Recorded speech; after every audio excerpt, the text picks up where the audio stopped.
بسم اللہ الرحمن الرحیم۔ ماہ رمضان برکتوں والا مہینہ ہے اور اس ماہ کی عظمت کا اندازہ اس بات سے لگایا جا سکتا ہے کہ قرآن مقدس کا نزول اسی پاک مہینے میں ہوا۔ رمضان کا پہلا عشرہ رحمت، دوسرا عشرہ مغفرت اور تیسرا عشرہ جہنم کی آگ سے نجات کا ہے۔ جب رمضان المبارک کا چاند نظر آتا ہے تو آپ صلی اللہ علیہ وسلم فرماتے تھے کہ یہ چاند خیر و برکت کا ہے، یہ چاند خیر و برکت کا ہے۔ میں اس ذات پر ایمان رکھتا ہوں جس نے تجھے پیدا فرمایا۔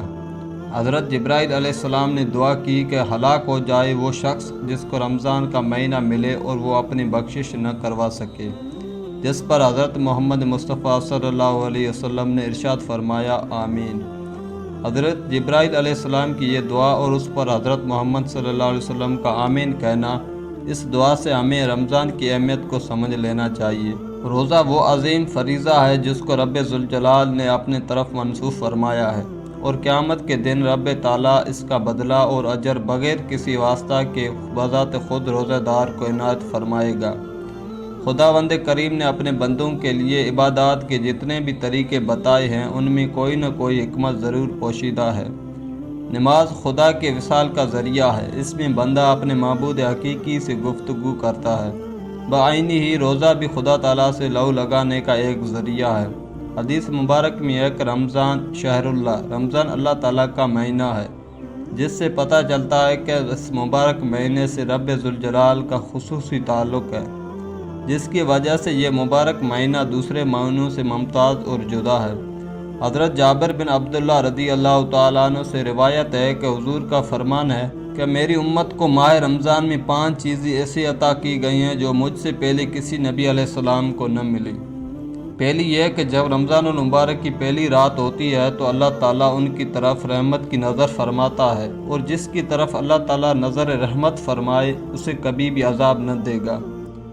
دوسری یہ کہ شام کے وقت ان کے منہ کی بو جو بھوک کی وجہ سے ہوتی ہے اللہ تعالیٰ کے نزدیک مشک کی خوشبو سے بھی بہتر ہے۔ تیسری یہ کہ فرشتے ہر رات اور دن ان کے لیے مغفرت کی دعائیں کرتے رہتے ہیں۔ چوتھی یہ کہ اللہ تعالیٰ جنت کو حکم دیتے ہوئے ارشاد فرماتا ہے، میرے نیک بندوں کے لیے یہ مزین ہو جا، ان قریب وہ دنیا کی مشقت سے میرے گھر اور کرم میں راحت پائیں گے۔ پانچواں یہ کہ جب ماہ رمضان کی آخری رات آتی ہے تو اللہ تعالیٰ سب کی مغفرت فرما دیتا ہے۔ رمضان کے اس مبارک ماہ کی ان تمام فضیلتوں کو دیکھتے ہوئے مسلمانوں کو اس مہینے میں عبادت کا خاص اہتمام کرنا چاہیے اور کوئی لمحہ ضائع اور بیکار جانے نہیں دینا چاہیے۔